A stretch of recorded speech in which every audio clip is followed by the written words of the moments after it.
Bueno, muchísimas gracias, Joseph.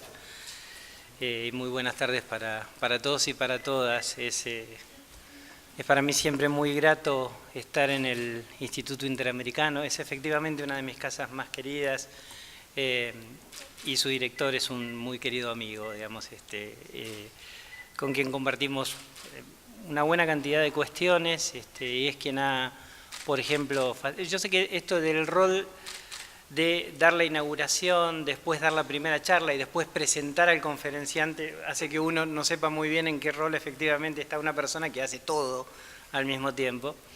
Pero Joseph, entre otras cosas, ha facilitado algo muy valioso, que fue la primera reunión de presidentes y presidentas de órganos de tratados. Él hizo mención hoy.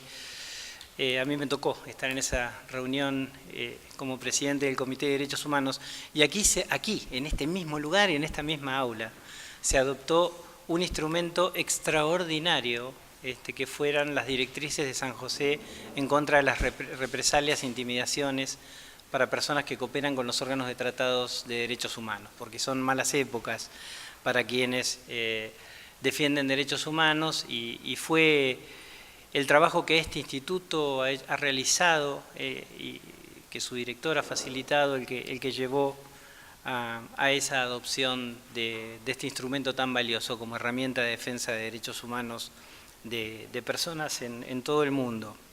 Y podría decir muchas cosas más. Esta es una de las casas que más quiero y llego muy cansado. Digamos, estuve la semana pasada en Ginebra y en Madrid, y ya no me acuerdo en qué otro lado, trabajando por el mandato de Naciones Unidas. Pasé por casa muy poquito tiempo, por Argentina 2 días, y ya me vine para aquí, digamos, y mañana me voy a El Salvador a trabajar ya con cuestiones relativas al mandato a mi cargo. Pero vengo acá porque elijo venir acá. Es una efectiva elección y es una afectiva elección. Bueno, y tengo que manifestar además una gran satisfacción por el tema que me invitan a dar. Es la primera vez que dicto este tema en el curso interdisciplinario y que tiene que ver con la perspectiva pro persona y los derechos humanos. Y digo que es una gran satisfacción porque fue objeto de mi análisis este tema durante 2 décadas, digamos, mucho tiempo dedicado solo para decir de que los estados tienen que hacer lo que tienen que hacer.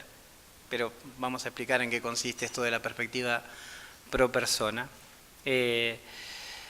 Y nada, siempre es muy satisfactorio saber que aquellas cosas en las que uno investigó, trabajó, efectivamente se pueden volcar en un programa académico del prestigio, del extraordinario prestigio que tiene este curso interdisciplinario. Tengo 4 o 5 ítems para la exposición que van a comenzar por lo siguiente. El punto 1 se llama La persona y sus derechos y engancha con lo que exponía Joseph en su conferencia en la mañana. Joseph decía, si yo lo seguí correctamente, que una de las luchas principales que se da en este momento es la lucha de las personas para ser reconocidas como tales. Aunque parezca mentira, 70 años después de la adopción de la Declaración Universal, uno de los ejes del trabajo del movimiento de derechos humanos es en que las personas sean reconocidas como personas. La Declaración Universal dice algo extraordinario en su artículo 1, que tiene que ver con que todas las personas nacen libres e iguales en dignidad y derechos. Y esa afirmación es probablemente el enunciado más revolucionario que hubo y que habrá. Todas las personas, sin distinción de ningún tipo, igual, en dignidad y derechos. La negativa de los derechos, la negativa que se lleva adelante a partir de políticas públicas que desconocen derechos o se dirigen a violar derechos, o acciones de particulares que niegan derecho a otros particulares. Pensaba esto mientras Joseph exponía y por eso lo agregué a mi exposición. Lo que generan exactamente es quitarle subjetividad a las personas. La negación de derechos es en el fondo un desconocimiento de subjetividad. Es mucho más que una violación. Es un desconocimiento de subjetividad. Desconoce la dignidad inherente de todas las personas en tanto que seres humanos. Y asistimos, también mencionaba Joseph hoy más temprano, a un discurso y a una práctica general muy preocupante actualmente, negatoria de derechos y por ende desconocedora de la subjetividad de las personas. Por eso es imprescindible volver a centrarnos en la persona y en sus derechos. Y por eso la perspectiva pro persona. La perspectiva pro persona, que no es el principio pro homine, desde ya claro, después vamos a hablar de esas diferencias, la perspectiva pro persona refiere a cómo interpretar para tomar decisiones en los roles que cada una y que cada uno de nosotros tiene. Hoy en la presentación que hicieron ustedes se han mencionado distintos roles. Hay personas que trabajan en el Estado, en cancillerías, en otros espacios del Estado. Hay personas que trabajan en Fuerzas Armadas, en lugares de seguridad. Hay interdisciplina, hay gente que trabaja en psicología, hay gente que trabaja en odontología, digamos, hay gente que trabaja en el ámbito de la educación en Uruguay, digamos, hay gente que trabaja en órganos de gobierno provinciales. Digamos, hay una diversidad y una riqueza muy grande entre quienes asisten a este curso. Bueno, nadie escapa a la perspectiva pro persona.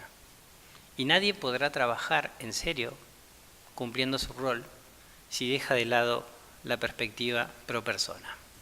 Por eso, el segundo de los ítems que tengo para compartir con ustedes tiene que ver con la garantía de los derechos a partir de los diversos roles que cada una y que cada uno tiene. Y empezando por el rol del Estado. El rol del Estado y la garantía de los derechos. ¿Qué es un Estado democrático?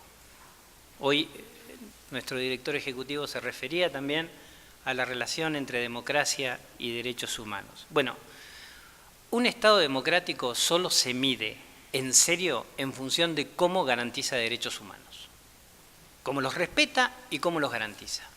Y si hay violaciones, en cómo las repara. Un Estado no se puede llamar democrático si tiene impunidad.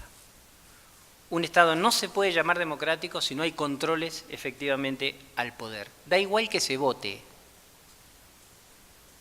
Estamos hablando de democracia sustancial, donde el derecho al voto es fundamental, pero no acaba el fundamento de la democracia, sino que lo complementa junto a otros elementos que son efectivamente indispensables. Hablamos entonces de democracias sustanciales.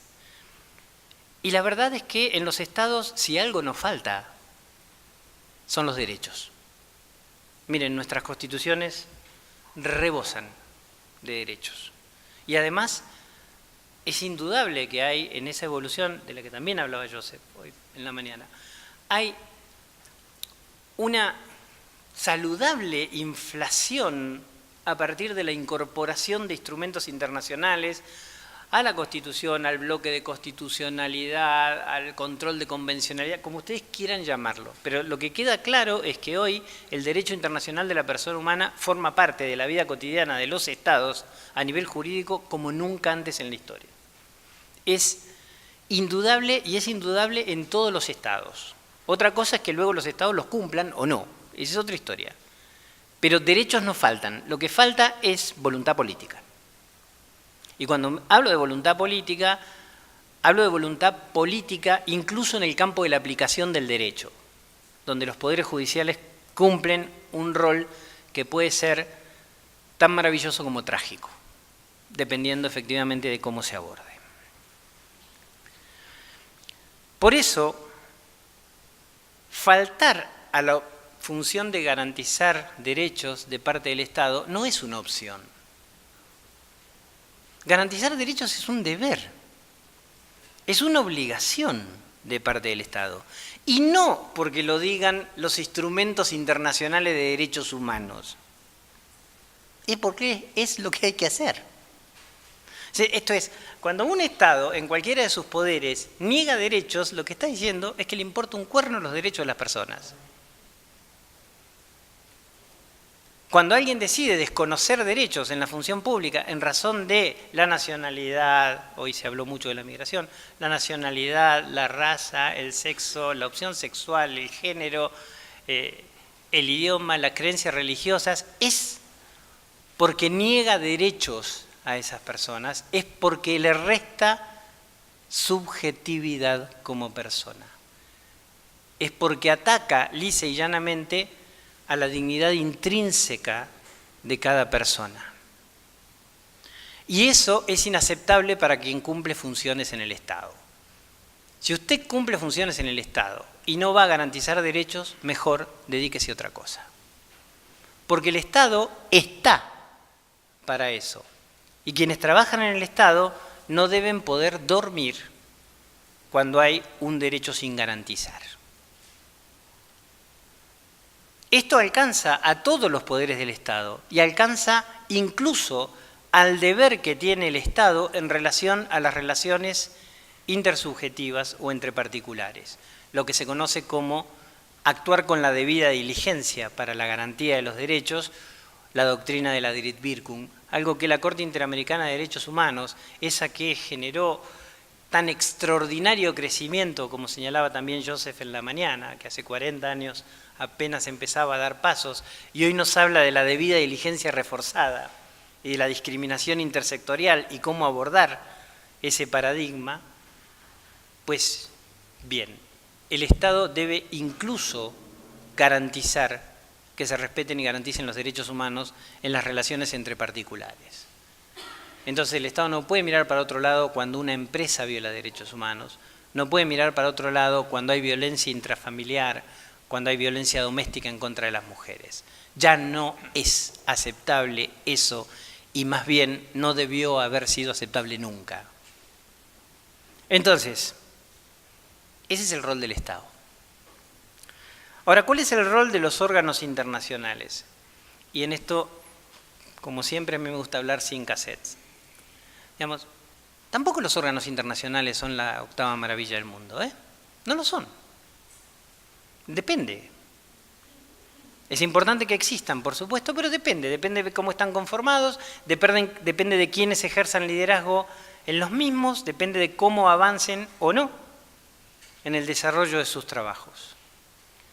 El rol de los órganos internacionales es complementar al Estado cuando el Estado no ha garantizado derechos, señalarle los errores, eventualmente determinar la responsabilidad internacional frente a situaciones de violaciones de derechos humanos, efectuar interpretaciones evolutivas para que el contenido de los derechos crezca cada vez más desde la perspectiva del desarrollo progresivo, a la cual también hacía mención Joseph hoy, y aplicar los instrumentos que les toca aplicar de la mejor forma. Y les aseguro, por haber integrado 8 años un órgano de tratados en Naciones Unidas, de que esto se puede hacer o no. Depende de cómo se lleve adelante la tarea. Y para hacerlo como corresponde, la perspectiva pro persona, que todavía no dije qué es. Déjenme hablar ahora del rol de las agencias de cooperación, porque aquí también hay personas que trabajan en agencias de cooperación. Bueno, las agencias de cooperación tienen que cumplir sus mandatos de manera consistente y coherente con el derecho internacional de la persona humana. Es esquizofrénico un sistema en el cual los órganos de derechos humanos dicen una cosa y las agencias de cooperación dicen otra. No es lógico, no es sostenible. No es factible realizar cooperación internacional debilitando estándares de tutela de derechos humanos. No es ni ética ni jurídicamente aceptable. Y no hay motivos para ellos, mucho menos los más viles, que son los económicos. El sistema, entonces, pues debe ser un sistema, como su nombre lo indica. Y los derechos humanos deben ocupar la centralidad del funcionamiento de los organismos especializados. No es lógico que los órganos de derechos humanos exijan a los estados juzgar a los responsables de graves y sistemáticas violaciones de derechos humanos y que agencias de cooperación, en aras de poder llevar adelante programas de cooperación millonarios, acepten que los estados establezcan mecanismos de impunidad. Porque en eso, ¿saben qué? Se olvidan de las víctimas. Y si quien trabaja en derechos humanos se olvida de las víctimas, también, mejor que se dedique a otra cosa. Ahora ya no desde el Estado, sino desde las organizaciones internacionales. El rol de quienes vindican derechos. Muchas personas aquí litigan, también escuché eso, o son abogados o abogadas que ejercen su trabajo. Miren, ya no es factible ejercer la abogacía desconociendo a los derechos humanos. Y esto vale para todas las ramas del derecho. Da igual que uno no le ponga el título derechos humanos a la acción que lleva adelante. Yo desafío a que me encuentren una rama del derecho que no pueda enriquecerse a partir de normas internacionales de derechos humanos, que se aplican en el plano interno y además, para cuando el plano interno no funciona, que nos habilitan la vía de la tutela internacional. Quien no conoce los instrumentos de derechos humanos y la jurisprudencia, hoy Joseph también hablaba del término jurisprudencia, pues sí, jurisprudencia de los órganos internacionales, pues no podrá ejercer adecuadamente su profesión. El problema es que se ha identificado históricamente el trabajo en derechos humanos con trabajo en contra de la desaparición y la tortura. Y es cierto, por supuesto que es eso, pero que es muchísimo más. Hoy no hay campo del derecho de familia que no se pueda abordar en perspectiva de derechos humanos, ni del derecho laboral, ni del derecho penal y así sucesivamente, el administrativo, etcétera, etcétera, etcétera. Porque el derecho es una herramienta para hacer justicia y no un fin en sí mismo. El positivismo nos ha generado esa falsa idea de que lo que hay que hacer es cumplir la norma. Pero las normas también pueden ser injustas y ese es el problema. Los derechos humanos son la rama más extraordinaria, más maravillosa y más enamorable del derecho. Porque los derechos humanos le devolvieron al derecho el sentido de la justicia. Déjeme, por último, referirme al rol de quienes educan, antes de pasar a la perspectiva pro persona. La educación es fundamental, y por eso este instituto es tan fundamental. La educación es imprescindible, porque no hay que esperar que se cometan violaciones de derechos humanos. Y las sociedades que viven y respiran y practican derechos humanos son, por supuesto, mucho menos permeables a que existan violaciones. Y eso no se hace con órganos internacionales de supervisión. Eso se hace con educación. Entonces, formación para sociedades en las que, y ahora tomo la segunda parte del artículo 1 de la Declaración Universal, las personas se comporten fraternalmente las unas con las otras. Extraordinaria la Declaración Universal, porque siendo un instrumento que está visualizado para que los estados cumplan sus obligaciones, el artículo 1 se lo dedica a las personas. Todos los seres humanos nacen libres, iguales, en dignidad y derechos, y dotados como están de razón y conciencia, deben comportarse fraternalmente los unos con los otros. Es lo que le toca a todas las personas, pero eso solo se logra con educación. Entonces, educar en derechos humanos tampoco es una opción, es una obligación, y esto se tiene que dar en todas las disciplinas, a nivel formal y a nivel informal, incluidos, por supuesto, los medios de comunicación. Y esto abarca a la educación privada. En nombre de la educación privada no se puede discriminar, y el Estado no debe permitir instituciones privadas que discriminen. Bien, ¿qué es la perspectiva pro persona? Pues la perspectiva pro persona es un método de interpretación. Es un método hermenéutico que nace a partir del derecho internacional de la persona humana de las normas del derecho internacional de las personas humanas, tratados, convenciones, declaraciones, principios, etcétera, etcétera, y de la producción de los órganos internacionales de derechos humanos. Opiniones consultivas, sentencias de tribunales, jurisprudencia de los órganos de tratados de Naciones Unidas, y examen de informes de los estados, resoluciones, observaciones generales, etcétera, etcétera. Todo eso forma un menú maravilloso para aplicar, pero maravilloso. Uno puede vindicar derechos de cualquier tipo acudiendo a esas fuentes. Representa entonces nada menos que un método de trabajo. La perspectiva pro persona es un método de trabajo. Un método de trabajo para cumplir con el rol que nos toca en el rol que nos toca. La política pública, la educación, la salud, la seguridad, la vindicación de derechos, la cooperación internacional, etcétera, etcétera. Y para que entonces llevemos adelante nuestro rol como corresponde, en una agencia de cooperación, en la docencia, en la policía, en el ejército, allí donde sea.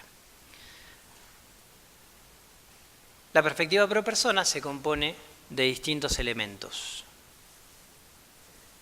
¿Cuáles son los elementos que componen la perspectiva pro persona? Y yo acá robé todo lo bueno que se ha escrito en distintos lados para ponerlos juntos en un licuado de perspectiva pro persona. Está compuesta por una serie de elementos que forman parte de una estructura dinámica. Ese dinamismo se da a partir de nuevos elementos o la evolución de los elementos que hay. Para dar un ejemplo, el derecho a la verdad no figuraba en la Convención Americana. La Corte Interamericana, interpretando pro persona, lo derivó del artículo 8 y 25 de la Convención Americana sobre Derechos Humanos. Y más adelante, la Asamblea General de Naciones Unidas, legislando pro persona, si me permiten la flexibilidad de decir que la Asamblea legisla, adopta la Convención sobre los Derechos de todas las personas en contra de la desaparición forzada y regula el derecho a la verdad como un derecho autónomo. Eso es trabajar en perspectiva pro persona. Establecerlo expresamente y cuando no está expresamente, derivarlo de algo que sí está. También a partir de los principios que derivan. Algún día va a haber que examinar seriamente cómo la Convención sobre los Derechos de las Personas con Discapacidad impacta de lleno, pero ya no solo en los regímenes internos, sino en el derecho internacional de los derechos humanos. El derecho internacional de los derechos humanos que hablaba de derechos de los minusválidos, de los impedidos. Estoy citando títulos de normas internacionales. Esto es restar subjetividad. La Convención sobre los Derechos de las Personas con Discapacidad es uno de los instrumentos más progresistas y más extraordinarios con los que cuenta el derecho internacional contemporáneo. Y hay que verla ya no solo en cómo se aplica por el Comité de los Derechos de las Personas con Discapacidad, sino en cómo los órganos internacionales que actuaron bajo otros paradigmas, incluido el que yo integré durante 8 años, deben revisar la manera de ver las cosas para incorporar estos principios, estos postulados que son tan valiosos. El primer elemento de la perspectiva pro persona es el principio pro homine o el principio pro persona. Decía que no hay que confundir perspectiva pro persona y principio pro persona. El principio pro persona es un elemento de la perspectiva pro persona. Y este principio pro persona, que además tiene como correlato la interpretación pro persona, no está en mejor lugar definido que en el artículo 29, que es el mejor artículo de la Convención Americana sobre Derechos Humanos, el que se refiere a las normas de interpretación. Varias veces hemos conversado de esto con el director ejecutivo del instituto. Ver la situación y qué bloque jurídico va a aplicar. Ninguna disposición de esta convención debe tomarse en el sentido de restarle efecto a una disposición que garantice más, ya sea en otro tratado internacional, ya sea en la norma interna, en los principios o en la Declaración Americana u otros actos internacionales de la misma naturaleza, si la memoria no me falla, del artículo 29 de la Convención Americana. Es extraordinaria, es un gesto de humildad del Pacto de San José. El Pacto de San José dice: no me aplique, no me aplique. Si usted tiene algo mejor, pero mejor quiere decir que protege más los derechos humanos, entonces a mí no me aplique. Aplique eso, que yo no me ofendo. Aplique eso además porque debe hacerlo. No es una opción para usted usarme de excusa a mí para no garantizar derechos. Usted debe garantizarlo. Ahora, esa norma que está dirigida a los estados, yo entiendo y sostengo de que también está dirigida a los órganos internacionales. Los órganos internacionales no pueden exigirle a los estados que actúen pro persona y no actuar pro persona a ellos cuando tienen que resolver asuntos en materia de derechos humanos. El principio pro persona implica la interpretación más amplia del derecho y al mismo tiempo la restricción más fuerte de las restricciones. Y es la salvaguarda más importante y más grande de todos y todas contra el poder. Pero no es el único elemento de la perspectiva pro persona. El segundo elemento de la perspectiva pro persona es el elemento teleológico, el cumplimiento del objeto y fin. Es decir, no se puede interpretar el instrumento de una manera contraria al objeto y fin. Quienes nos hablan de la Convención de Viena sobre Derecho de los Tratados, y aquí hay personas que hacen derecho internacional, también lo hicieron, lo he visto en la presentación, invocan el artículo 31 de la Convención de Viena, que habla del principio exegético, pero esa es solo la primera parte. Dice que se entenderán por las disposiciones el sentido corriente de las disposiciones en el marco del objeto y fin. Por ende, ese sentido corriente está subordinado al objeto y fin y no al revés. Interpretar una norma por el sentido corriente que nos lleve a desnaturalizar el objeto y fin del instrumento no tiene ningún sentido. Y eso solo es una excusa que en varios casos ante los órganos internacionales han utilizado los estados para debilitar la protección. Y está bien, que los estados lo digan está bien, pero que lo diga un órgano internacional es escandaloso. Un órgano internacional no se debe comer ese argumento.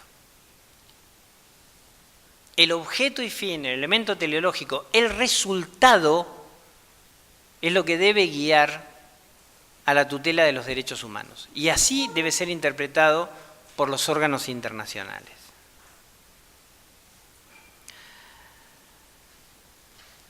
Los estados suelen argumentar frente a esto la seguridad jurídica. Es muy interesante.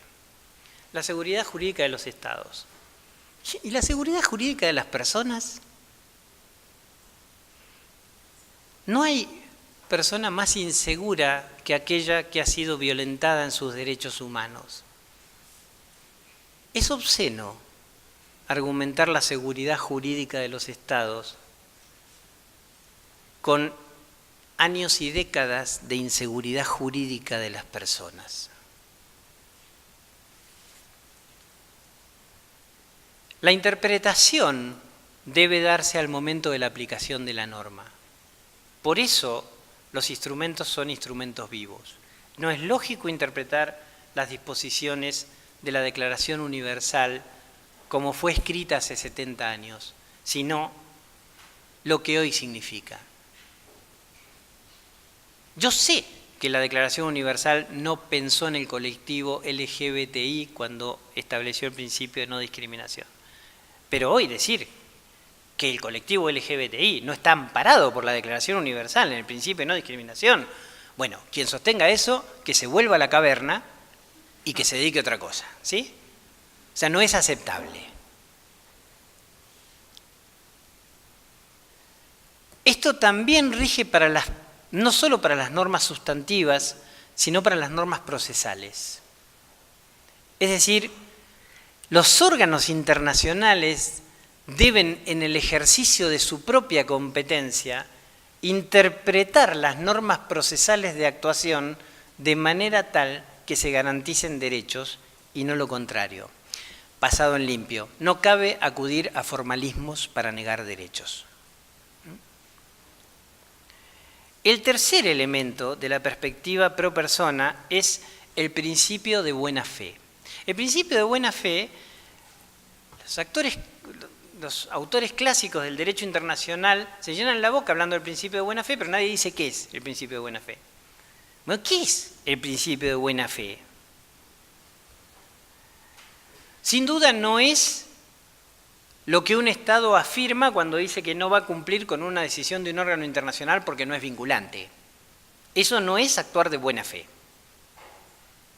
Entonces empecemos por decir lo que no es el principio de buena fe. El principio de buena fe no es un principio carente de contenido. Un Estado se compromete a cumplir de buena fe sus obligaciones internacionales. Las obligaciones están en los tratados. Y si los tratados tienen órganos que dicen lo que el Estado tiene que hacer y el Estado no lo hace, eso es actuar de mala fe. La buena fe de un Estado se debe medir en función de cuánto cumple con lo que los órganos internacionales dicen en sus decisiones.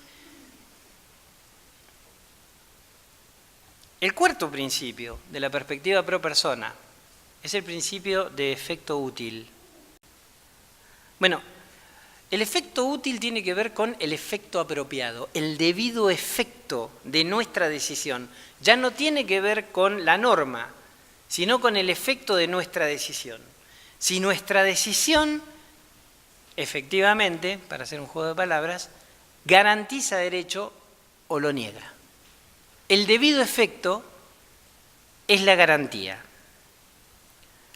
La interpretación para decidir una política pública o resolver una situación debe derivar en una decisión que provoque los efectos apropiados. Esto favorece la aplicación de criterios de equidad.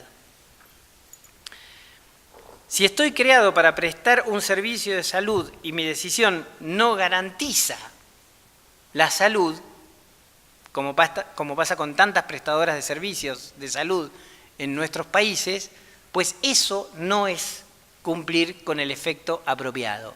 Esa es una decisión que carece de efecto útil y otra vez, esa es una decisión que viola derechos humanos y que le quita subjetividad a una persona que es titular del derecho a la salud. Las medidas tienen que ser prácticas y eficaces y no ilusorias. Entonces, la evaluación del efecto útil se da por la evaluación del resultado. El quinto elemento de la perspectiva pro persona es la fertilización cruzada. La fertilización cruzada se refirió también, mucho de lo que dijo Joseph en su intervención hoy en la mañana tiene que ver con esto.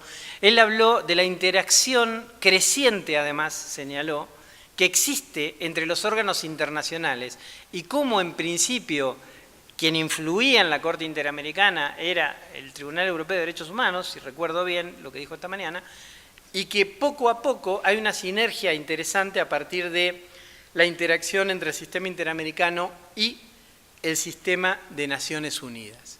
Y esto efectivamente es reciente, Miren, el Comité de Derechos Humanos de Naciones Unidas funciona desde el año 1977.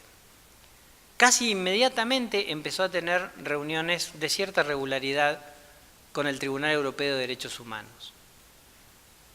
¿Saben cuántas reuniones tuvo con la Corte Interamericana de Derechos Humanos en su historia el Comité de Derechos Humanos hasta el año 2015? 0.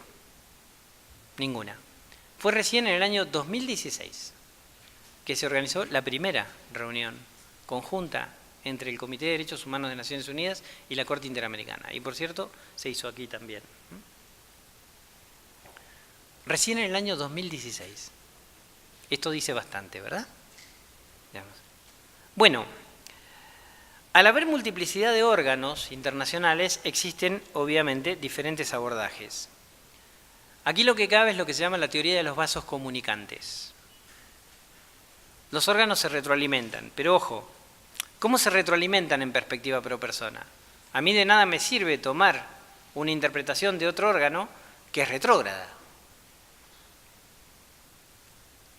La perspectiva pro persona implica de que yo debo tener apertura a aquellos abordajes más abiertos, más garantizadores.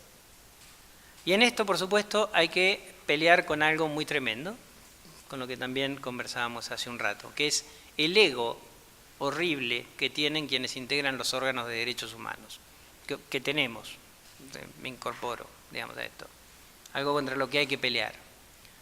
Siempre creemos que todo es maravilloso si lo dijimos nosotros, y que no lo es cuando lo dice otro órgano u otra persona.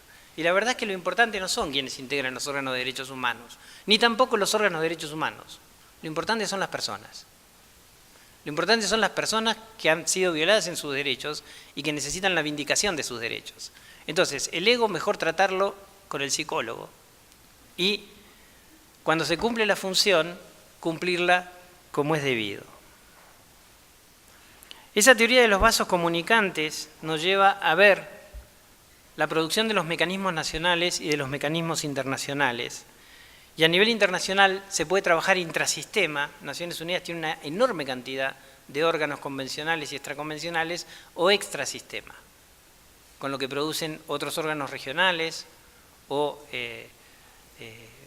otros órganos que existan en distintas esferas. Nunca, por supuesto, la fertilización cruzada, y aquí es donde opera la perspectiva pro persona, nos debe llevar a la regresividad. Es decir, opera efectivamente con la progresividad. El sexto elemento de la perspectiva pro persona tiene que ver con los principios de indivisibilidad e interdependencia. El examen de una situación de derechos humanos se tiene que hacer integralmente. Se debe ver todo el efecto que la violación de derechos humanos ha tenido en todos los derechos humanos. Si se hace de manera sesgada, quienes tienen que resolver la política pública o los órganos internacionales no resuelven de manera adecuada. Reparan, pero reparan hasta ahí. Reparan poco, no reparan integralmente. Y para las víctimas solo hay una oportunidad, No tienen la posibilidad de ir a 10, 12, 14 instancias distintas. La indivisibilidad hace a la esencia misma de los derechos humanos. Los derechos humanos poseen la misma raíz. La indivisibilidad exime de excusas cuando se dice que hay derechos menos importantes, como a partir de la teoría de los derechos fundamentales. ¿Qué derechos fundamentales? Fundamentales son todos. ¿Quién me va a decir a mí que es más fundamental mi libertad de expresión que mi derecho a la alimentación? O al revés. El Estado me tiene que garantizar la alimentación, la libertad de expresión y todos los otros. No me tienen que hacer elegir, ni el Estado puede elegir por mí cuál me garantiza. La indivisibilidad nos garantiza efectivamente ese abordaje. La interdependencia tiene que ver con la conexión entre los derechos humanos y cómo el disfrute o la violación de un derecho impacta efectivamente en otro. Cada derecho es fuente de los otros. Es decir, si yo no tengo garantizado mi derecho a la alimentación, pues difícilmente puedo ejercer con tranquilidad mi derecho a la educación. Si yo no tengo garantizado mi derecho a la educación, pues tendré quizás más dificultades para ejercer mis derechos políticos. Si yo no ejerzo mis derechos políticos, pues entonces no podré vindicar derechos civiles básicos. Ya no puede hablarse de derechos civiles y políticos por un lado y de derechos económicos, sociales y culturales. Como dice mi sobrinito, ya fue. Eso forma parte efectivamente del pasado. Y entonces no hay que hacer exámenes fragmentados. Hay que ver qué implicancia tiene para los derechos económicos y sociales la violación de los derechos civiles y políticos y viceversa. Y esto que yo estoy diciendo acá y que resulta tan lógico, no fue tan lógico cuando yo me incorporé al Comité de Derechos Humanos, les juro.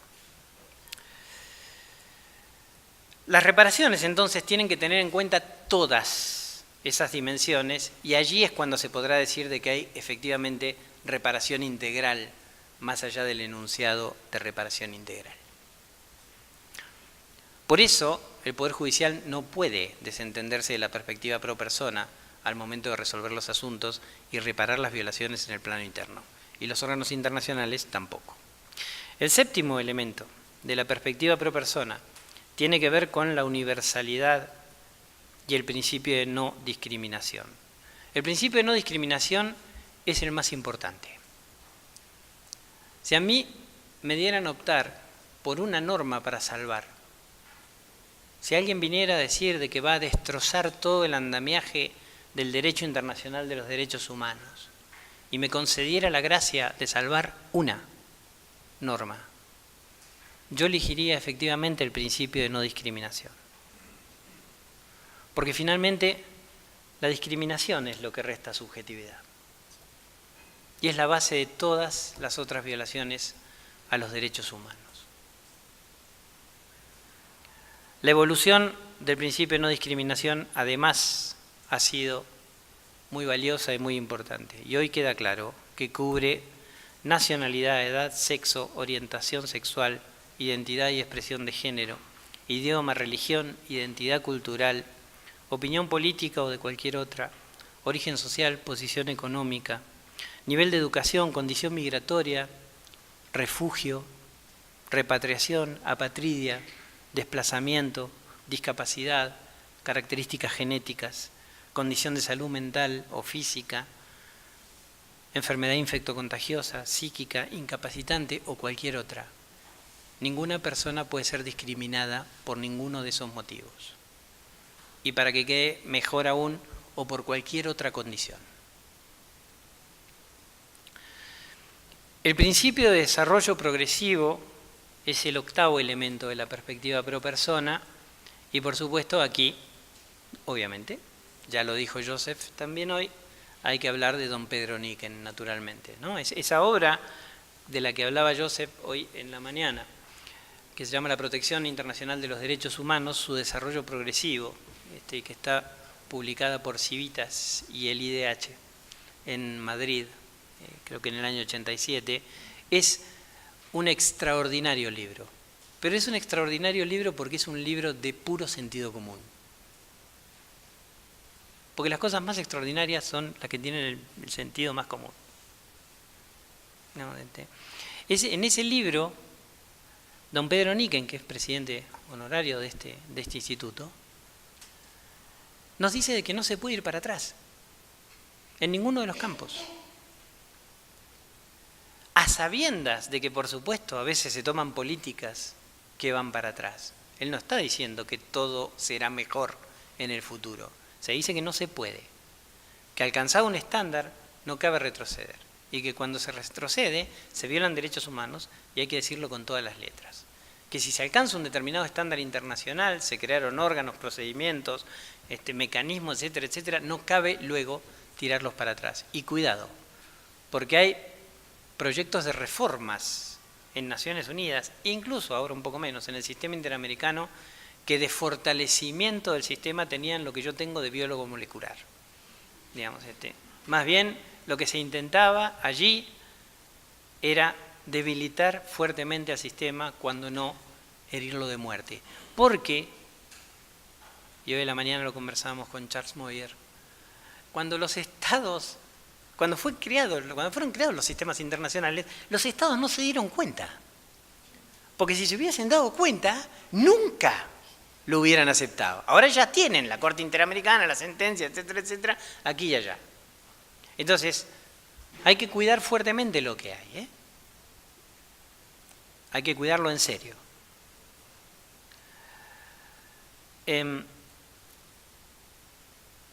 Bueno, voy a ir un poquito más rápido. Digamos, el noveno elemento tiene que ver con los postulados particulares de la perspectiva pro persona. Hay que ver si corresponde a hacer un enfoque diferenciado del asunto que tenemos a nuestro conocimiento. Y aquí, por supuesto, la perspectiva de género. La perspectiva de género, que es más amplia que los derechos humanos de las mujeres, pero perspectiva de género y derechos humanos de las mujeres. Y voy a decir algo que siempre digo en todos los cursos aquí. No se puede trabajar en derechos humanos sin ser feminista. No se puede. Digamos, quien no abraza el feminismo como causa, y en esto lamentablemente hay que aprender y mucho, porque fuimos todas y todos creados bajo parámetros machistas, yo incluido. Digamos, hay que renunciar a los privilegios, hay que salir de esos espacios de comodidad para que haya una sociedad efectivamente igualitaria. La discriminación en contra de la mujer es la violación de derechos humanos más masiva que hay en el mundo. Es más de la mitad de la población mundial.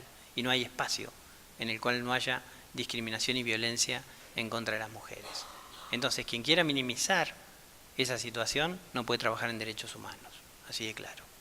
Y es un aprendizaje que hay que hacer. Y hay que tratar de llevar esto del discurso a la práctica, cosa que a mí tampoco me sale tan fácilmente. Por supuesto, los ajustes razonables, el diseño universal, la accesibilidad y la autonomía para la toma de decisiones a través de la evolución del concepto de discapacidad, que me parece extraordinario, como mencioné hoy. El enfoque cultural, el consentimiento previo, libre e informado, la cosmovisión en aquellos asuntos que tienen que ver con los pueblos indígenas. El interés superior, los deberes especiales en función de la maduración, las reglas específicas de tutelas en casos de niños, niñas y adolescentes. El principio de envejecimiento saludable, activo y saludable, en lo que tiene que ver con los derechos humanos de las personas adultas mayores, que ya tiene una convención interamericana en ese sentido que está en vigor y que en Naciones Unidas se está discutiendo la adopción de una convención. Estos aspectos que he mencionado no se excluyen. A veces cabe aplicar más de uno. Hoy Joseph ponía también un ejemplo de cómo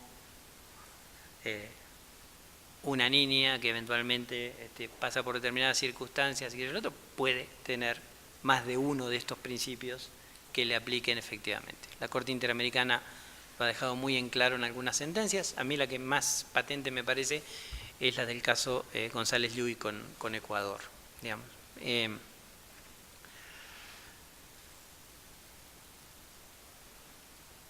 Bueno, y voy a ir terminando directamente, digamos, entonces voy a pasar por adelante todo esto. A fin de cuentas, digamos, me quedaba todavía todo esto, digamos, pero a fin de cuentas, es un enorme esfuerzo para decir de que hay que hacer lo que hay que hacer. Hay que hacer lo que hay que hacer. Este método, que es un método hermenéutico de interpretación, no tendría sentido, digamos, no deberíamos tener que pensar en cómo construir un método de interpretación para salvaguardar efectivamente derechos. Pero, de todas maneras, hay que hacer el esfuerzo. La perspectiva pro persona, así establecida, así armada, así construida, dotada de dinamismo para que no quede atrás en el tiempo, puede ser una guía de aplicación. Puede ser una guía de aplicación para los estados, para cada persona que cumple funciones en el estado. Puede ser una guía de aplicación para cuando tengamos que armar un caso para llevar al plano nacional o al plano internacional para vindicar derechos. Puede ser y debe ser una guía de actuación para quienes resuelven cuestiones de salud en hospitales, donde hay serias violaciones de derechos humanos. Debe ser una guía de actuación para quienes nos dedicamos a la educación, para ver si efectivamente estamos abordando todo lo que de derechos humanos tiene que ver la disciplina en la cual trabajamos. Y otra vez, no hay disciplina educativa que no se pueda abordar en perspectiva de derechos humanos, incluidas las matemáticas. Y es finalmente la herramienta para que las personas nos comportemos fraternalmente las unas con las otras. Porque el final de esto es el principio. Muchas gracias.